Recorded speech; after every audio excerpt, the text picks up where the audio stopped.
నజరేయుడైన యేసుక్రీస్తు వారి నామంలో మరొక మారు హృదయపూర్వకమైనటువంటి శుభాకాంక్షలు తెలియజేసుకుంటున్నాను. ప్రభు ఈ శుభ శుక్రవారాన్ని మన జీవితంలో అనుగ్రహించారు. ఈ యొక్క సమయంలో ప్రత్యేక రీతిగా మీతో కొన్ని విషయాలు పంచుకోవాలని నేను ఆశపడుతూ ఉన్నాను. దేవుడు తన ఉచితమైన కృప ద్వారా ప్రభు మనల్ని నిలబెట్టి ఉన్నాడు. ఈ సమయంలో మీ అందరికీ నేను చెప్పగలిగిన చాలా సందర్భాల్లో యేసు ప్రభు గురించిన మాటలు మనం బోధించుకుంటూ వస్తూ ఉన్నాం.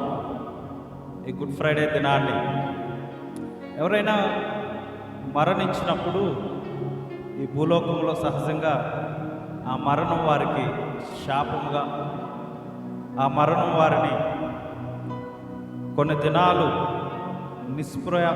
నిస్పృహ స్థితిలో మార్చగలుగుతుంది. కానీ యేసుక్రీస్తు వారి యొక్క మరణం మన జీవితంలో గొప్ప వెలుగును, శుభాన్ని తీసుకొచ్చింది.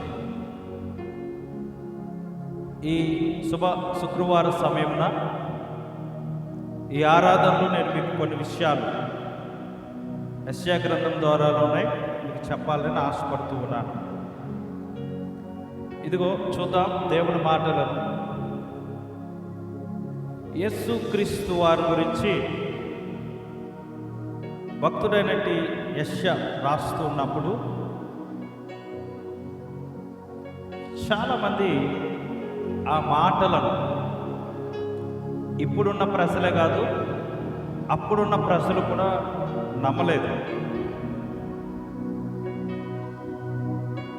మేము తెలియజేసిన బాహు, మేము చెప్పిన సమాచారం ఎవరు నమ్ముతారు? ఎవరు నమ్మేవారుగా ఉన్నారు? ఈరోజు కూడా ఈ ఆరాధన చేస్తూ ఉంటే, ఈ స్థితిగతులు మనం అనుభవిస్తూ ఉంటే, ఈ సంతోషాన్ని లేదా దేవుని ప్రేమను, ఈ విమోచనను మనము విమోచింపబడి ఉన్నామని మనం ఆరాధన చేస్తూ ఉంటే చాలామంది హీనంగా చూసేవారు మన మధ్యలో ఉన్నారు. ఎంత హేళనగా మాట్లాడుతారు అని అంటే, యేసు ప్రభువు అన్ని అవతారాల్లో ఒక అవతారం. మనకు రాయబడిన మన ముందున్నట్టి గ్రంథాలు కానీ, లేదా మన ముందున్నట్టి ఎటువంటి ఆధారమైన మన భారతదేశానికి ఏవైతే చరిత్రాత్మకమైన పుస్తకాలు ఉన్నాయో, ఆ పుస్తకాల్లో ఎవరైతే మనకు దేవుళ్ళుగా, దేవతలుగా మనకి కనబడుతున్నారో, యేసు ప్రభువు కూడా ఒక అవతారముగా ఈ భూలోకానికి వచ్చి ఉన్నాడు అని చాలామంది తెలియక మాట్లాడుతూ ఉంటారు. కొరింథీ పత్రికలో చెప్పబడింది, నశింపబడినట్టు వారికి సిలువను కూర్చిన వార్త వెర్రితనముగా ఉన్నది. రక్షింపబడి ఉన్న మనకు దేవుని శక్తి అన్నాడు.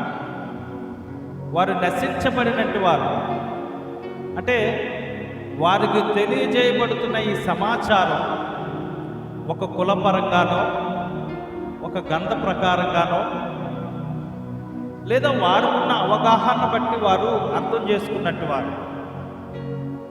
ఇది కులముతో పోల్చగలిగినట్టుది కాదు.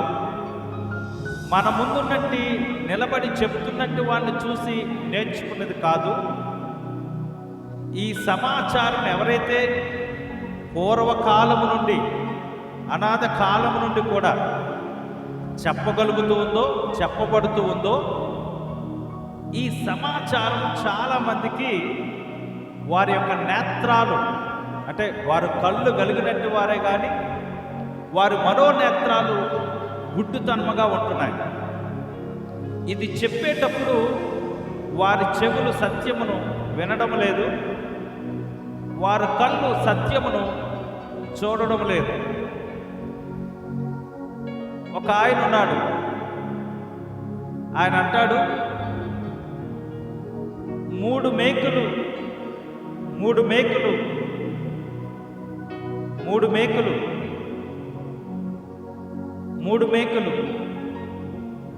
పీక్కోలేనట్టు వాడు, మూడు మేకులు పీక్కోలేనట్టు వాడు ఎలాగూ మేకులు పీక్కోలేనట్టు వాడు ఇంక మనుషుల్ని ఎలా రక్షిస్తాడు? ఆయన శరీరం మీద వస్త్రాలు లేవు,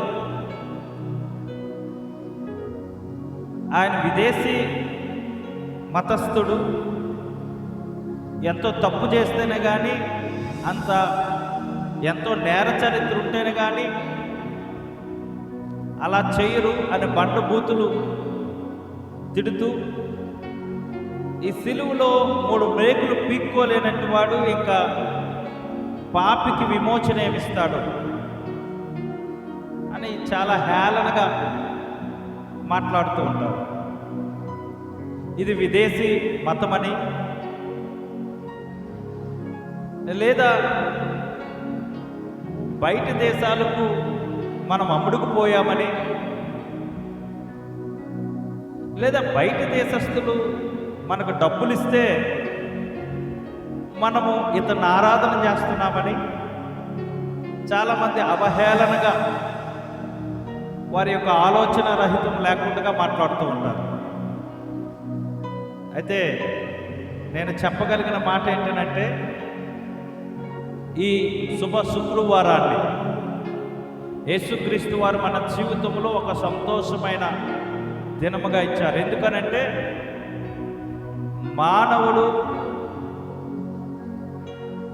శ్రమపడినా కష్టపడినా తనకు తాను పోషించుకోవడానికి, తన కుటుంబ జీవితాన్ని పోషింపబడడానికి మాత్రమే ఈ లోకంలో పనిపాట్లు చేస్తారు. కానీ ఈ దైవత్వం ఏదైతే ఉందో, ఈ ప్రభుని ఏదైతే ఆరాధిస్తున్నామో, ఇది దేనికి అని అంటే యేసు ప్రభు మనకు తిండి పెడతాడని కానీ, యేసు ప్రభు మనకు పానీయం ఇస్తాడని కానీ, యేసు ప్రభు ఈ భూలోకంలో ఇల్లులు ఇస్తాడని కానీ, యేసు ప్రభు ఈ భూలోకంలో ధనప్రాప్తిని కల్పిస్తాడని కానీ ఈ భక్తి చేయడం లేదు. కానీ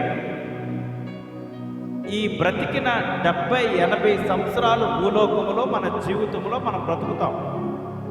బ్రతికిన తర్వాత తదుపరి ఏం చేస్తారు అని అంటే, అందరూ ఏ విధంగా అయితే పుట్టిన ప్రతి వారు పుట్టుతారో, ఎలాగైతే మరణిస్తారో, ప్రతివాడు వాని యొక్క ఆయుష్కాలం పూర్తి చేసుకొని, అది ఎలాంటి వాడైనా, తెల్లవాడైనా, పొట్టువాడైనా, గట్టివాడైనా, నల్లవాడైనా, ఆస్ట్రేలియా వాడైనా, అమెరికా వాడైనా, భారతదేశం వాడైనా, చైనా వాడైనా, హరిజనుడైనా, గిరిజనుడైనా, ఏ కులస్థుడైనా, పుట్టిన ప్రతివాడు మరణించక తప్పదు. ఆ మరణము తర్వాత మనం సంపాదించుకునే ఈ ధనం కానీ, మనము కూడగొట్టుకుంటున్న ఈ భాగ్యము కానీ, మనము భోజనం చేయడానికి కానీ, మనం పానీయం తాగడానికి కానీ ఉండదు. మరణించిన తర్వాత మన ముందున్నవి రెండు మార్గములు, రెండు ద్వారాలు. ఒకటి పరలోకము. ఈ 3 మేకులకు ఈ సిలువలో వ్రేలబడుతున్న యేసుక్రీస్తు తెరిచి ఉంచే ద్వారం. రెండవదిగా మరొక ద్వారం ఉంది, అది నరకం. ఈ భూలోకంలో ఈ 70-80 సంవత్సరాలు ప్రసంగి గ్రంథకర్త చెప్పినట్లుగా దుర్దినములు రాకమునుపే నీ యవ్వనము కోల్పనకు మునిపే నీ యొక్క దుర్దినములు రాకమునుపే, నీ యవ్వనము కోల్పోక మునుపే నీవు ఈ దురాశల్లో పడకుండగా ప్రభువు చెప్పిన మార్గములో నడిచి, ప్రభువు ఇచ్చిన ఆజ్ఞలలో నడిచి, నీవు ఈ భూలోకములో ఆయనను మరిచి తిరిగితే పానీయము ద్వారా, మత్తు పదార్థాల ద్వారా, ఆల్కహాల్ ద్వారా, ఇతర శరీర సంబంధమైన కార్యముల ద్వారా, వ్యభిచారము ద్వారా, ఈ లోకములో ఉన్న సకల దుర్నీతి ద్వారా నీవు తిరిగితే మరొక మార్గం ఉంది, అది నరకం. నీవు కనుమూయబడిన వెంటనే నీకు రెండు మార్గాలు, ఒకటి పరలోకం, మరొకటి నరకం. ఈ లోకములో క్రైస్తవుడిగా జీవిస్తే ఇప్పుడు వచ్చిన చట్టాలు, ఇప్పుడు వచ్చిన న్యాయ వ్యవస్థలు ఏమైనా నీ జీవితంలో కొన్ని రోజులు బియ్యం తెచ్చుకోవడానికి, కొన్ని రోజులు పప్పు తెచ్చుకోవడానికి, కొన్ని రోజులు ఉప్పు తెచ్చుకోవడానికి, కొన్ని రోజులు ఓటేయడానికి ఉపయోగపడుతుందేమో తప్ప నీ ఓటు నిన్ను పరలోక రాజ్యంలోకి చేర్చనివ్వదు. ఈ లోకంలో నీకు న్యాయం జరగకపోవచ్చు, కానీ ప్రభు యొక్క రాజ్యములో సూర్యుడు, చంద్రుడు, నక్షత్రాలు లేని, ఆకలు దప్పుకులు లేని రాజ్యములో, దేదీప్యమైన వెలుగులో యేసు ప్రభు రొమ్మును ఆనుకుంటూ ఆ మహిమ గల రాజ్యంలో చేరగలుగుతాం ఈ ప్రభుని నువ్వు ఆరాధిస్తే. కాబట్టి ఈ సత్యము ఎరగక అనేక మంది నానా రకాలైన మాటలు చెబుతూ ఉన్నారు. అయితే రండి, ఈ సమయంలో దేవుని యొక్క మాటలను మీకు చెప్పాలని ఆశపడుతూ ఉన్నాను. యెషయా భక్తుడు చెప్పబడ్డాడు ఏమనంటే, చెప్పాడు ఏమనంటే 2వ వచనంలో మనం చూద్దాం.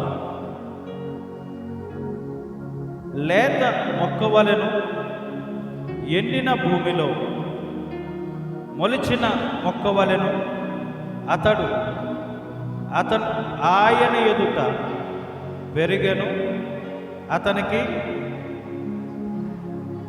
చెప్పండి ఏమన్నాడు?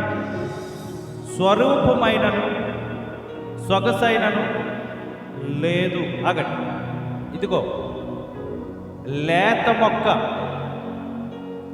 సొగసైనను స్వరూపమైనను లేనట్టుగా మన ముందు కనబడుతున్నదే, ఇదేదో గీతలు గీసినట్టుగా ఉంటుందే, అది గీతలు కాదు. యేసు ప్రభు యొక్క వీపు భాగం. చెప్పండి, ఏంటిది? యేసు ప్రభు యొక్క వీపు భాగం. ఆయన గురించి 10,000 మందిలో నా ప్రియుడు ఎక్కడున్నప్పటికీ కూడా నేను పోల్చగలుగుతాను అని సూలమతి చెప్పబడింది. ఆయన అంత గొప్ప సౌందర్య రూపుడు. కానీ ఈ యెషయా గ్రంథం 53వ అధ్యాయం 3వ వచనంకి వచ్చేసరికి కొరడాలతో కొట్టడం, ఒక షాక్కు, ఒక కరెంట్ షాక్ కొడితే, ఒక 2 నిమిషాలు ఒక వ్యక్తికి కరెంట్ షాక్ కొడితే అతని శరీరం అంతా కూడా ఎలాగైతే శరీరం అంతా కూడా కాల్చబడుతుందో అటు రీతిగా యేసు ప్రభు శరీరం మీద తగిలే దెబ్బలివి. అంటే దేనితో కొట్టారు అంటే కొరడాలతో కొట్టారు. ఒకసారి దీన్ని సరిగా చూడండి, ఇప్పుడు మీకు అర్థమవుతుంది ఇది ఎందుకు అలాగా ఆయన శరీరం మార్చబడింది, ఎందుకు ఆయన శరీరం అలా మార్చబడింది అని అంటే, ఎందుకు ఆయన శరీరాన్ని అలా మార్చబడింది అని అంటే, ఇక్కడ మన ముందు కనబడుతున్న ఒక వస్తువును మీకు చూపిస్తాను.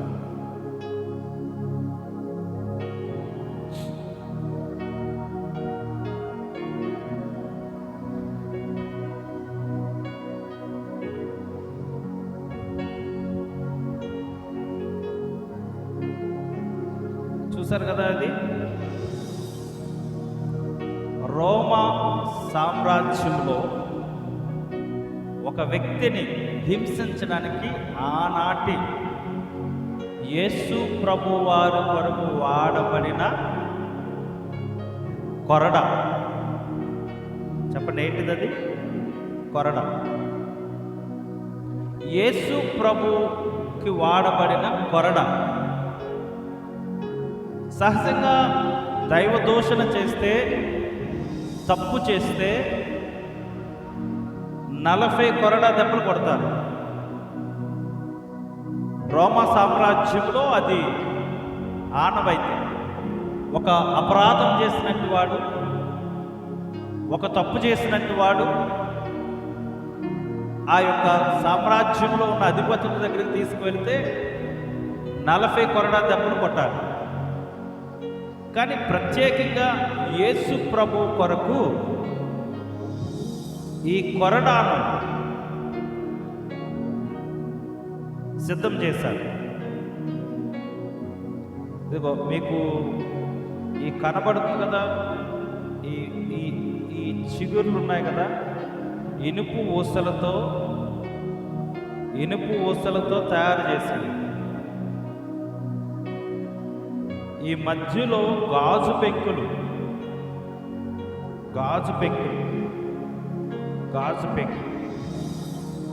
ఇక్కడ మళ్ళా ఇనుపు చువ్వలు, గాజు పెంకులు, ఇనుపు చువ్వలు తయారు చేయబడి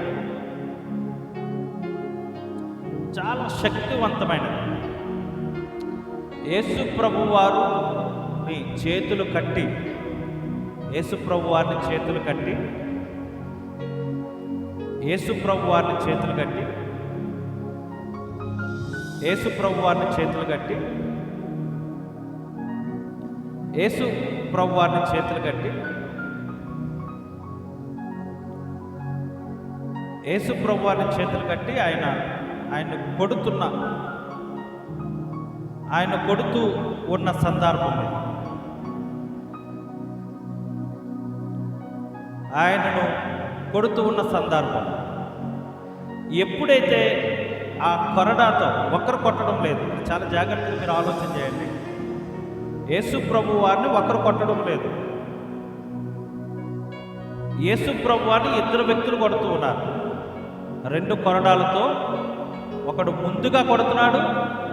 అది ఎప్పుడైతే తీయబడుతుందో మరొకడు కొడుతున్నాడు. వారి శక్తినంతా ఉపయోగించుకుంటూ, చూడండి, వారి శక్తినంతా కూడా ఉపయోగించుకుంటూ ఇప్పుడు ఈ మాటను మనం చదువుదాం. అతనికి స్వరూపమైనను సొగసైనను లేదు, మనం అతను చూచి అపేక్షించినట్లుగా అతని యందు స్వరూపము లేదు. అతడు తృణీకరింపబడి వాడాయను, మనుషుల వల్ల విసర్జింపబడి వాడాయను.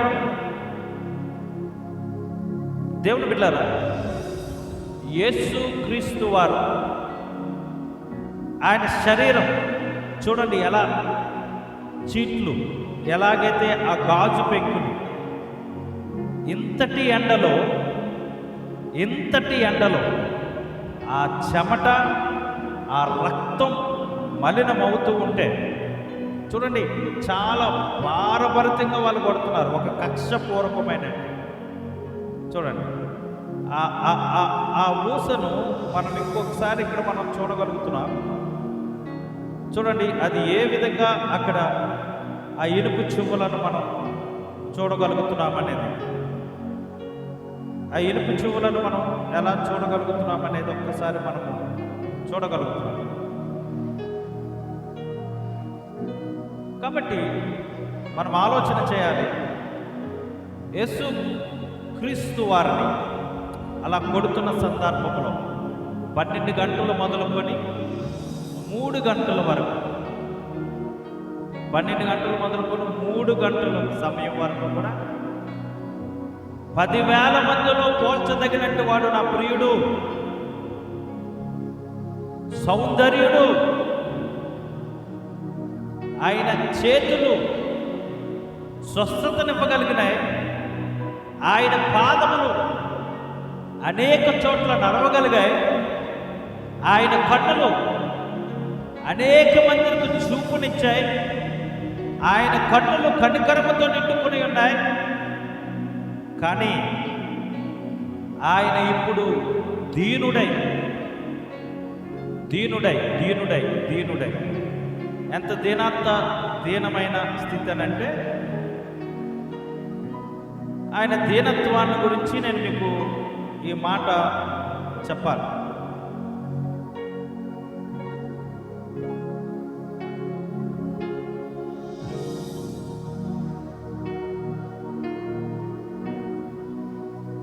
చూడండి, ఇక్కడ ఒకటి మీకు కనపడుతూ ఉంది.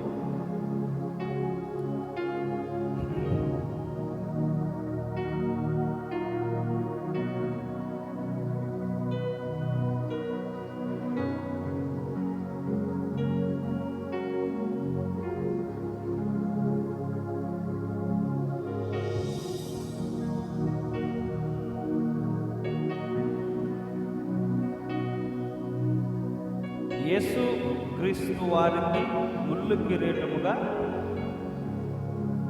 దీన్ని ఏర్పాటు చేశారు.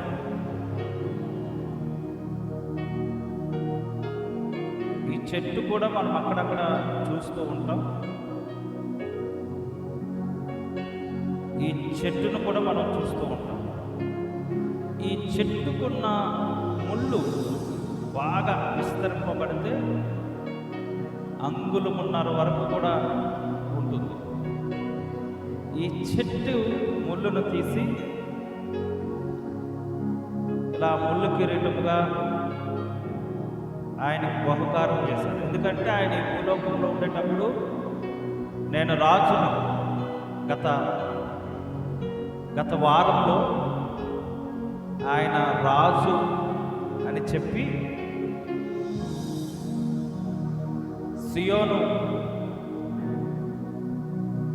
ఉన్న జనులందరూ యెరూషలేమునకు వచ్చినప్పుడు ఆయన గాడిద మీద రాజులు రాజా జయం, రాజాతి రాజా జయం, హోసన్నా జయం అని చెప్తూ ఉండేటప్పుడు ఆ మాటలను ఈయన శత్రువులు తీసుకొని ఏం చేశారంటే, నువ్వు గాడిద మీద యెరూషలేమునకు వచ్చావు, నువ్వు రాజు అని చెప్పుకున్నావు కదా, మరి రాజు అయితే నీకు ముళ్ళు కిరీటం లేకపోతే ఎలా అని ఈ చెట్టు ముళ్ళను ఆయనకి బహుమానంగా ఇచ్చారు. ఇది యేసుక్రీస్తు వారి యొక్క శరీరంగా మనం చూస్తూ ఉన్నాం. అయితే ప్రాధాన్యంగా ఇప్పుడు మనం చూడగలిగినది ఏంటి? ఆ కొరడాతో కొట్టిన తర్వాత ఇప్పుడు మనం చూడగలిగినది ఏంటి అని అంటే, యేసు ప్రభు వారి యొక్క సిలువ. ఈ తిన్నపు ఒక చెక్క ఉంటుంది, ఒక మ్రాను. ఆ తర్వాత అడ్డముగా ఒకటి ఉంటుంది, మరొక మ్రాను.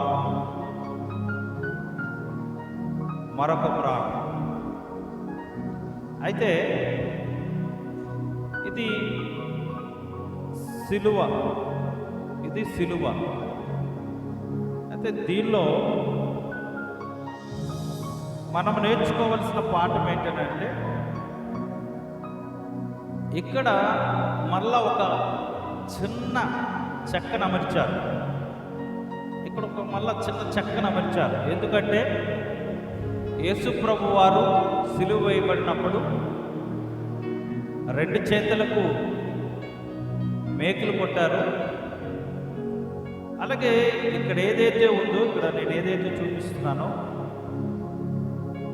ఇక్కడ కాలు భాగం వస్తుంది. అంటే 2 కాళ్ళు కలిపి ఒక మేకుని కొట్టారు. 2 కాళ్ళను కలిపి ఒక మేకుని కొట్టారు. 2 కాళ్ళను కలిపి ఒక మేకుని కొట్టారు. ఇప్పుడు ఈ శరీరం అంతా కూడా ఆయన ఎదుట నలగబడినదిగా యేసు ప్రభు వారు సిలువ వేయబడినప్పుడు ఒక రాను ఆయన మోసారు. ఎలా అనంటే 7వ వచనంలో చెప్పబడినట్లుగా అతడు దౌర్జన్యము నందు బాధింపబడిన అతడు నోరు తెరవలేదు. వదకు తేబడిన గొర్రె పిల్లయు బొచ్చు కత్తిరించు వాని ఎదుట గొర్రెయు మౌనముగా నుండినట్లు అతడు నోరు తెరవలేదు. ఇంకో మాట అన్నాడు ఇక్కడ చూడండి, అన్యాయ తీర్పు నొందును వాడై. దేవుడికి స్తోత్రం కలుగును గాక. చెప్పండి, ఏ తీర్పు నొందాడు ఆయన? మనం బైబిల్ గ్రంథంలో చూసుకున్నట్లయితే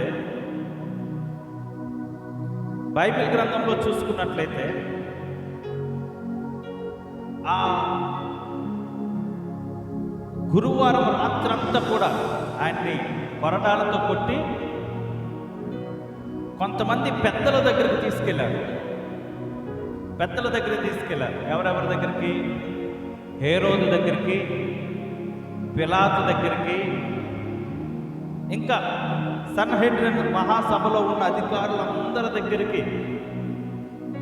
లోపలికి తీసుకెళ్ళట, బయటకు తీసుకొచ్చుట, లోపలికి తీసుకెళ్ళట, బయటకు, అలా 6 సార్లు మత్తయి సువార్తలో మనకు కనబడుతుంది. అయితే మీరు నేర్చుకోవలసిన విషయం ఏంటంటే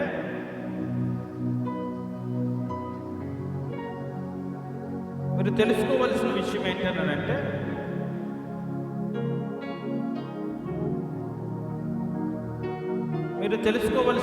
ఏంటంటే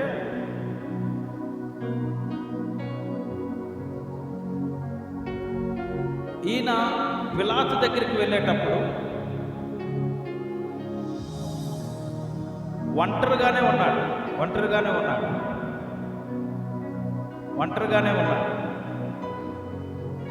అప్పుడు నువ్వేమైనా నాకు చెప్పాలనుకుంటున్నావా అని అంటే ఆయన, అయ్యా నేను ఏమాత్రం అన్యాయం చేయలేదు, నేను ఏ తప్పు చేయలేదు, ఏ కీడు చేయలేదు, నాకు వీలైతే సహాయం చేశాను, కాబట్టి ఈ శ్రమను నేను భరించలేకపోతున్నాను, 39 కొరడా దెబ్బలు కొట్టారు, నన్ను వదిలేసేయండి అని ఆయన కాంప్రమైజ్ అవ్వలేదు.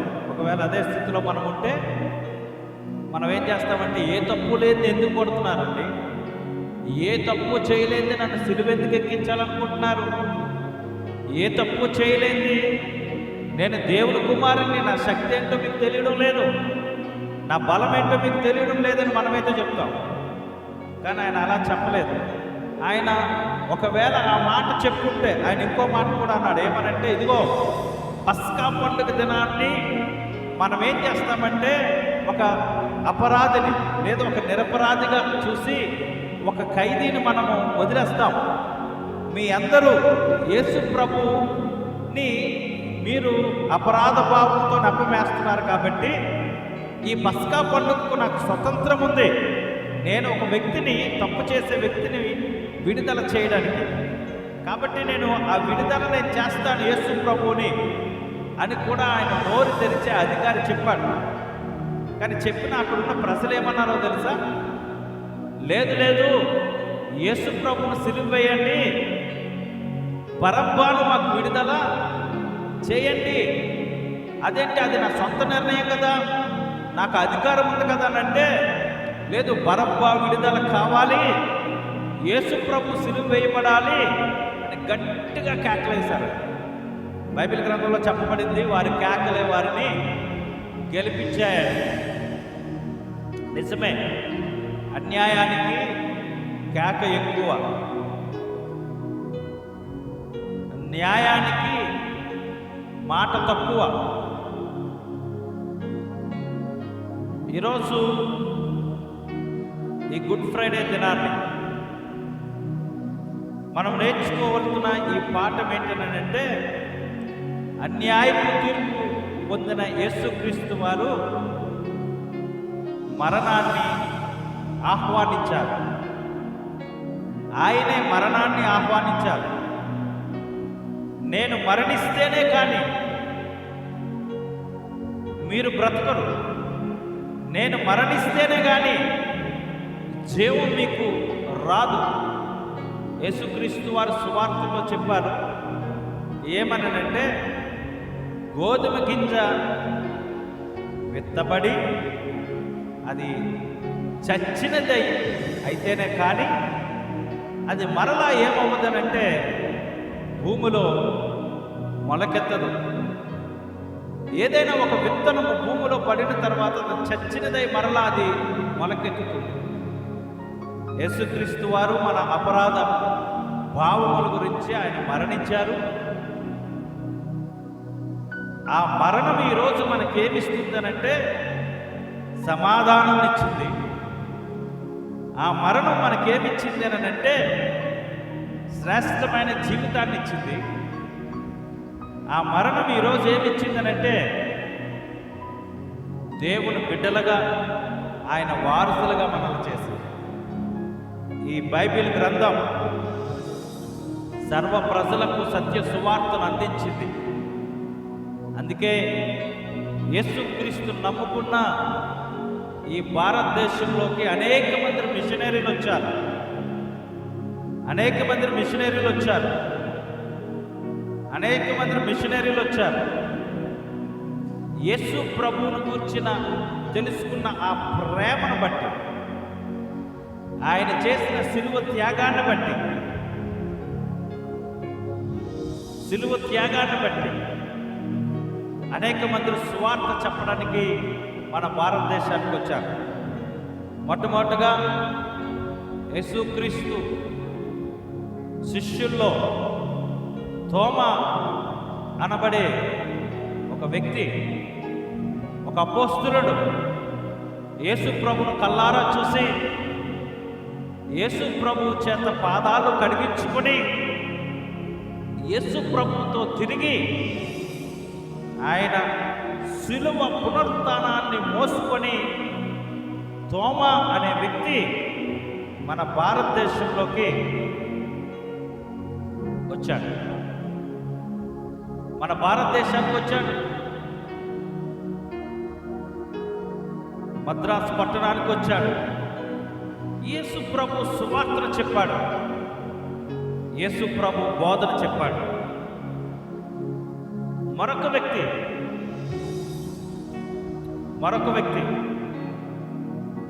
వ్యక్తి చాలా సందర్భాల్లో నేను మీకు చెప్పాను. ఒడిస్సా ప్రాంతంలో మరొక వ్యక్తి వచ్చాడు.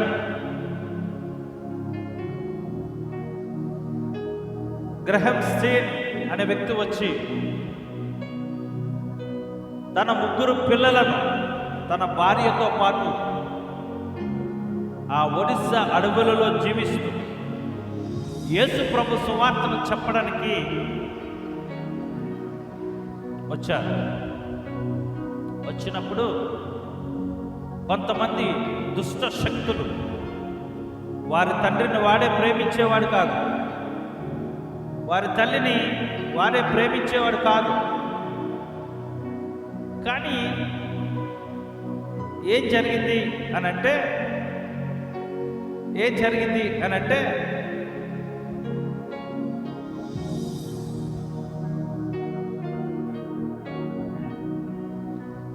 యేసుక్రీస్తు ప్రేమను, ఈ సిలువ ప్రేమను చూపించి వారు కుష్ఠరోగులైతే ఆ కుష్ఠరోగుల యొక్క పుండ్లను తుడిచి, వారి గాయాలను తుడిచి, వారిని శుభ్రం చేసి ఆ ట్రైబల్ ఏరియాలో జీవిస్తూ ఉంటే ఆ సమయంలో కొంతమంది ముష్కరులు గ్రహం స్టీన్ గారిని, వారి యొక్క 2 బిడ్డలు కూడా ఒక ట్రక్లో, ఒక జీపులో వెళ్ళిపోతూ ఉంటే వారిని ఏమాత్రం కూడా చలనం లేనట్టు వారికి ఆ పెట్రోల్ వేసి తగలబెట్టి వారిద్దరు బిడ్డలను చంపేసి, ఇప్పుడు తన భార్య చెప్పింది ఏమనంటే, నేను వారిని క్షమిస్తూ ఉన్నాను, నా యేసయ్య ప్రేమను బట్టి నేను క్షమిస్తున్నాను. వారు చంపింది శారీరకమైన భౌతికమైన నా భర్తనే, కానీ నేను నా బిడ్డలిద్దరినీ వారు చంపగలిగారు, కానీ నేను పరలోకంలో నేను వారిని చూస్తాను. దేవునికి స్తోత్రం కలుగును గాక. ఇది సిలువ త్యాగం. ఇది సిలువ త్యాగం. ఇది సిలువ త్యాగం. ఇది ఒడిస్సాలో జరిగిన ఒక సంఘటన. సరే, అది కాస్త ముందుకు వెళితే 2025 మార్చి నెల 24వ తారీఖున ప్రవీణ్ పగడాల అనే ఒక సేవకుడిని, ప్రవీణ్ పగడాల అనే ఒక సేవకుడిని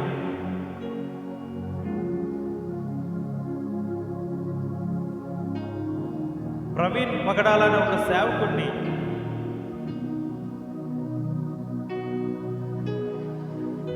ఏమాత్రము కూడా సందేహం లేకుండా ఆయన మందు తాగి బయలుదేరాడని, హైదరాబాద్ పట్టణం నుండి రాజమండ్రి బయలుదేరాడని, ఆయన వస్తున్న ఆ మార్గంలో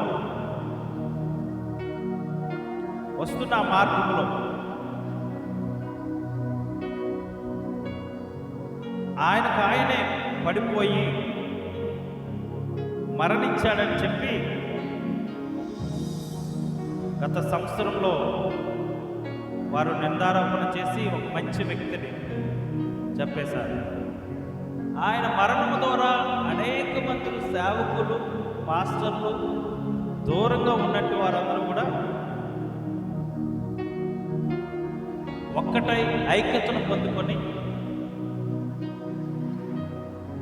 కిందటి నెలలో 24వ తారీఖున ఆయన మొదటి జ్ఞాపకార్థ కూడికను చేసుకున్నారు. అమెరికా దేశంలో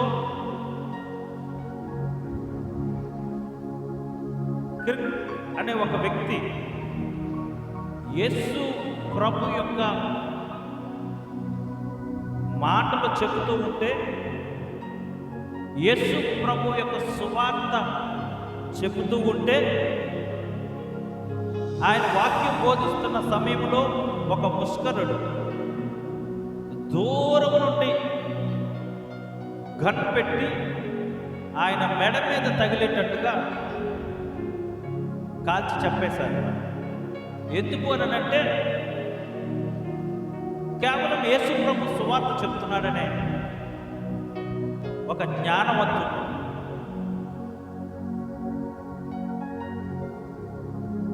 ప్రవీణ్ పగడాల గారి యొక్క భార్య జెసికా పగడాల గారు చెప్పిన సందేశం ఏంటంటే, యేసు క్రీస్తు సిలువ ప్రేమ మేము ఇతరులకు చూపించడానికి అయింది. నా భర్త ఏమై ఉన్నాడని నాకు తెలియదు, భౌతికంగా ఆయన నా ముందు లేడు, కానీ నేను పరలోక రాజ్యంలో ఆయన నేను కలుసుకోబోతున్నాను. అమెరికా దేశంలో చంపబడిన ఆ సేవకుని యొక్క భార్య బహుశా 2 సంవత్సరాలు 3 సంవత్సరాల లోపే తన పాప. ఆమె కూడా అదే చెప్పింది, నా భర్త భౌతికంగా ఇక్కడ లేకపోయాడు, కానీ యేసు ప్రభు సత్య సువార్తను చెప్పినందుకు నా భర్తను ఇటు రీతిగా చేశారు. కానీ నేను దేవుని రాజ్యంలో ఆయన సింహాసనం ఎదుట నా భర్త కూర్చున్నప్పుడు నేను కూడా నా భర్తను చూస్తాను అంటే సాక్ష్యం ఇచ్చాను. అయితే ఈరోజు నేను ఈ మాట నేను చెప్పడానికి కారణం ఏంటంటే, ఈ మాట నేను చెప్పడానికి కారణం ఏంటంటే,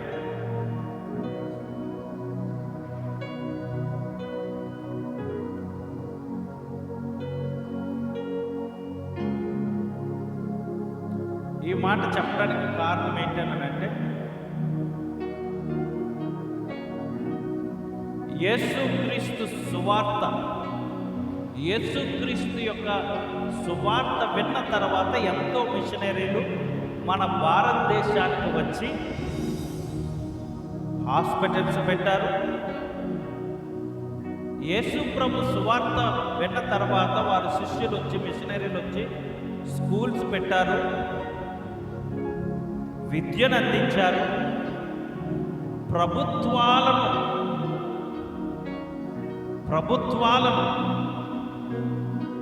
కొంతమంది ఇప్పుడు కూడా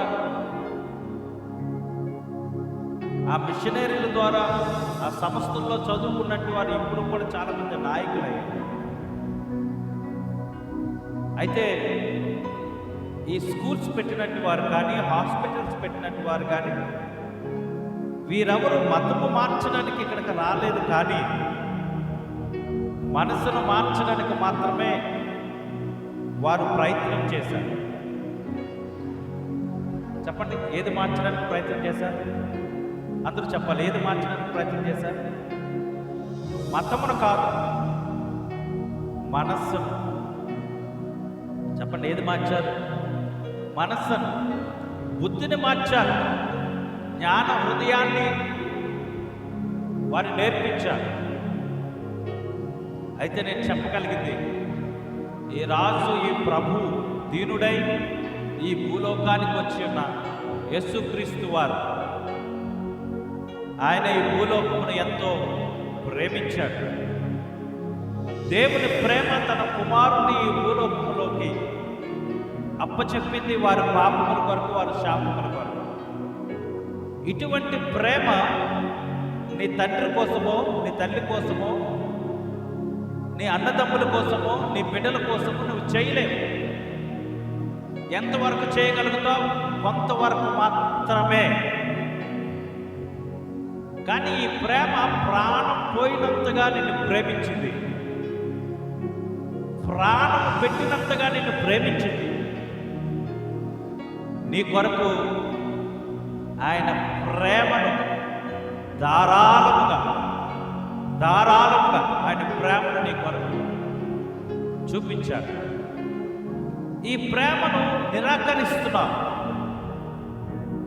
నీకున్న అందాన్ని బట్టి, నీకున్న ధనాన్ని బట్టి, నీకున్న పరిస్థితులను బట్టి ఈ ప్రేమను నిరాకరించేవాడిగా ఉన్నావేమో. అయితే దేవుని ప్రేమ నిన్ను విడవదు. తల్లైనా తన బిడ్డను మరుచునేమో కానీ నేను నిన్ను మరువను, చూడుము, నిన్ను నా అరచేతులలో చెక్కుకొని ఉన్నాను. చెప్పండి, ఎక్కడ చెక్కుకొని ఉన్నాడంట? ఆయన అరచేతుల్లో చెక్కుకొని ఉన్నాడు. ఈ దైవిక ప్రేమ నిన్ను ఎక్కడికి నడిపిస్తుందనంటే, పరలోక రాజ్యానికి తీసుకెళ్లే విధముగా, పరలోక రాజ్యానికి నడిపించే విధముగా ఈ దైవిక ప్రేమ చేస్తుంది.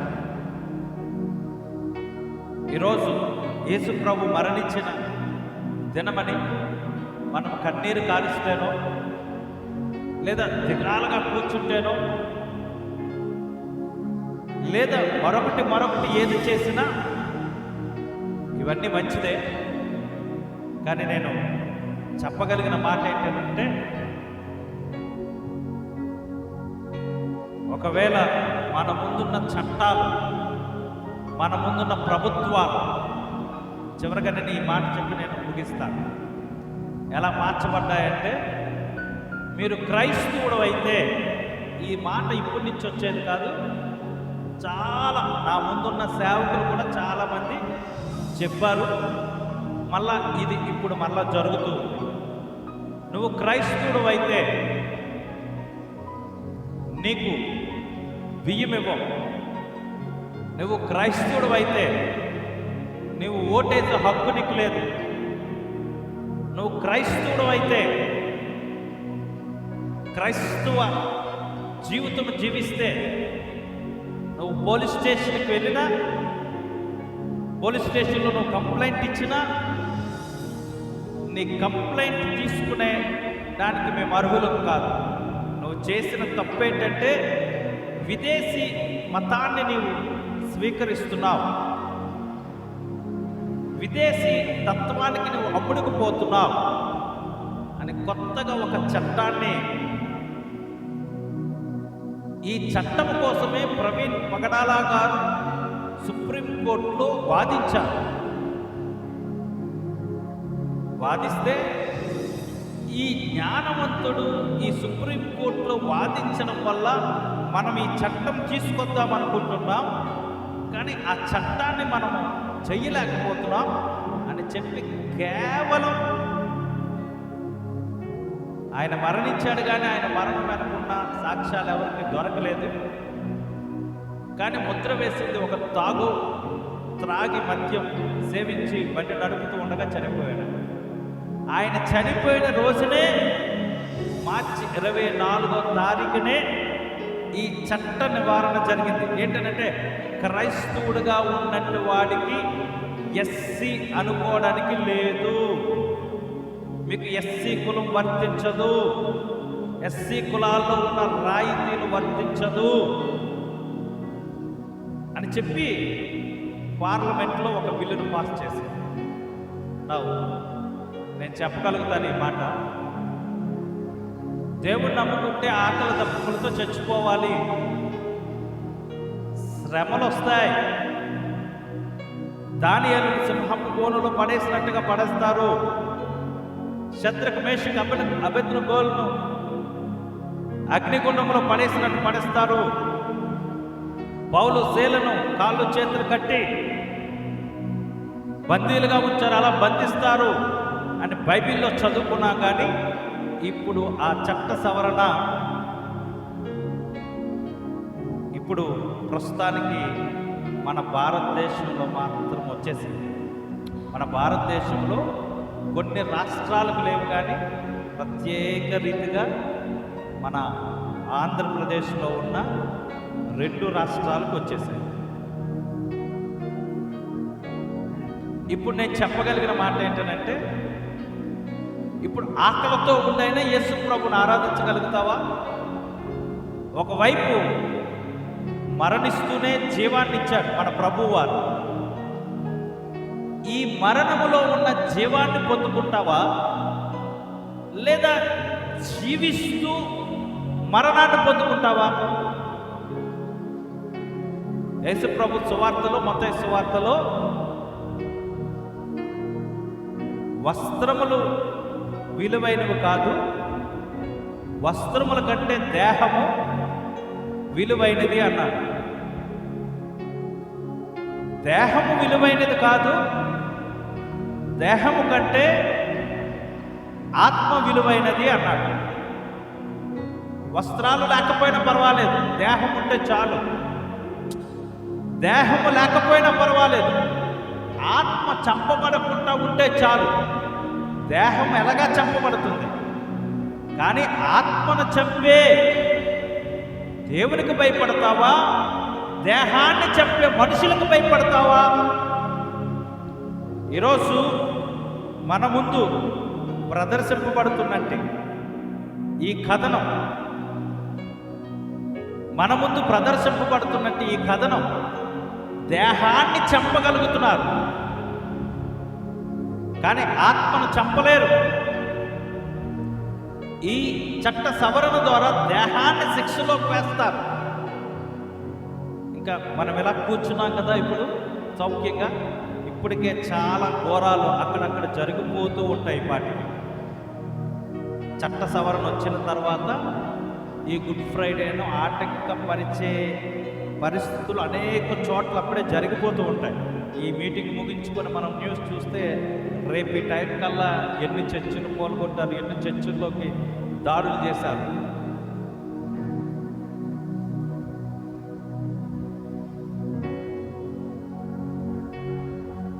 అయితే ఈరోజు నీవు నేను బ్రతకగలిగినది దేవుని మాటలు బట్టో, పాటలు బట్టో, ఈ సిస్టాలను బట్టో, వీటన్నింటి బట్టో కాదు. ఈ ఒక్క మాటను మనం చదివి ఈ గుడ్ ఫ్రైడే దినాన్ని ఇదే పాఠంగా మనం నేర్చుకొని మనం ముగించుకున్నాం.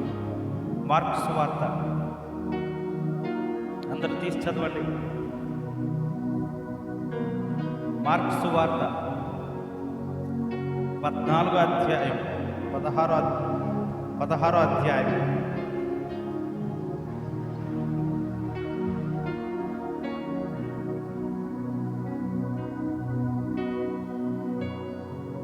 16వ అధ్యాయం 15వ వచనం. యేసు ప్రభు చివరిగా పలికిన మాట 14వ వచనం చదవండి. పిమ్మట 11 మంది శిష్యులు భోజనమునకు కూర్చున్నప్పుడు ఆయన వారికి ప్రత్యక్షమై తాను లేచిన తర్వాత చూసిన వారు ఆ మాట నమ్మనందున వారు అపనమ్మిక నిమిత్తము హృదయ కాఠిన్యమును నిమిత్తమును వారిని గద్దించారు. యేసు ప్రభు చెప్తున్న మాట. ఈ మాట నువ్వు చదువుకున్నావు, నీకు ఉద్యోగం రాదు, ఎస్సీలో ఉన్నావు, క్రైస్తవురాలు అయిపోయావు, నువ్వు యేసు ప్రభుని నమ్ముకున్నావు, నీకు గ్యాస్ ఉండదు, ఇంకా ఆధార్ కార్డు ఉండదు, నీకు ఇల్లు ఇవ్వము, అందరిలాగా మీకు డోక్రా ఇవ్వము, అందరిలాగా మీకు బియ్యం ఇవ్వం, మీరు కష్టపడాలి, మీరు పంట చేసుకోవాలి. ఈ చట్ట చవరం వచ్చేసింది గత నెల 24వ తారీఖు. దీన్ని మళ్ళా ఎవరో లెగిచిన వాళ్ళందరూ చచ్చిపోతున్నారు. ప్రభుత్వం మీద తిరగబడిన వాళ్ళందరూ కూడా చచ్చిపోతున్నారు. వాళ్ళు ఎలా చనిపోతున్నారో తెలియదు.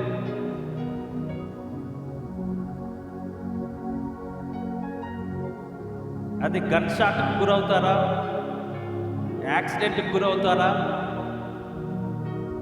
దేనికి గురవుతారో తెలియదు. తిరగబడినట్టు వారందరూ మనుషుల చేత కాల్చబడతామా, అది ఎవరు లెగిస్తారంటే ఎవరు లేకడం లేదు. లెగిసిన వాళ్ళందరూ చనిపోతున్నారు. కానీ దేహం చనిపోతుంది, ఆత్మకు మాత్రం చావు లేదు. ఏ గ్రంథములైనా చెప్పబడిన మాట ఇది. దేహాన్ని చంపగలుగుతారు, ఆత్మను మాత్రం చంపలేరు. ఇప్పుడు యేసు ప్రభువు వారు స్వయంగా ఆయన చివరి దినాన్ని ఆయన మరణించిన తర్వాత తిరిగి లేచిన తర్వాత చెప్పగలిగిన మాట 15వ వచనం. మరియు మీరు సర్వలోకమునకు వెళ్ళి సర్వ సృష్టికి సువార్త ప్రకటించుడు. నమ్మి బాప్తిసం పొందినవాడు రక్షింపబడును, నమ్మని వానికి శిక్ష విధింపబడును. దర్శకుడు అంతే. ఈ ఒక్క మాట. మనకు రేషన్ రాదండి, అనవసరం. ఉద్యోగాలు రావండి, అనవసరం. డబ్బు రాదండి, అనవసరం. మీరు సర్వలోకమునకు వెళ్ళి సృష్టిలో ఉన్న మనుషులందరికీ వాళ్ళు కొడతారు, నిన్ను తిడతారు, చంపుతారు, యాక్సిడెంట్కి గురి చేస్తారు, యాక్సిడెంట్ అయినట్టు క్రియేట్ చేస్తారు, ఏదైనా చేస్తారు. కానీ సువార్త మాత్రం